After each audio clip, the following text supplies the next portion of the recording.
Мен Мұстафаев Далил, Жамбыл ауданы Гродиково орта мектебінің 5-ші сынып оқушысымын. Менің бүгінгі сөз маржаны байқауының қылқалам шебері бағытына таңдаған кейіпкерім менің атым Қожа. Шығармасындағы Қожаның шын аты Қожаберген, фамилиясы Қадыров. Шашы қайратты, бойы орта бойлы, жасы 12-де 5-ші сыныпты бітірген, арманы оқу бітіріп ер жету, университетке түсу, жазушы болу.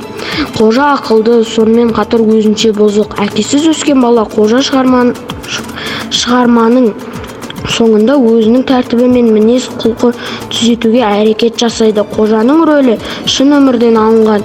Ол тентек болса да жан дүниесі басқаша. Қожа ақ көңіл, мейірімді, аңқау бала. Барлық нәрсеге қызыға қарайтын, өзінің ойлау сезімі ерекше, еліктегіш бала. Зерек, алғыр, қоршаған ортаны бақылап жүрген бала.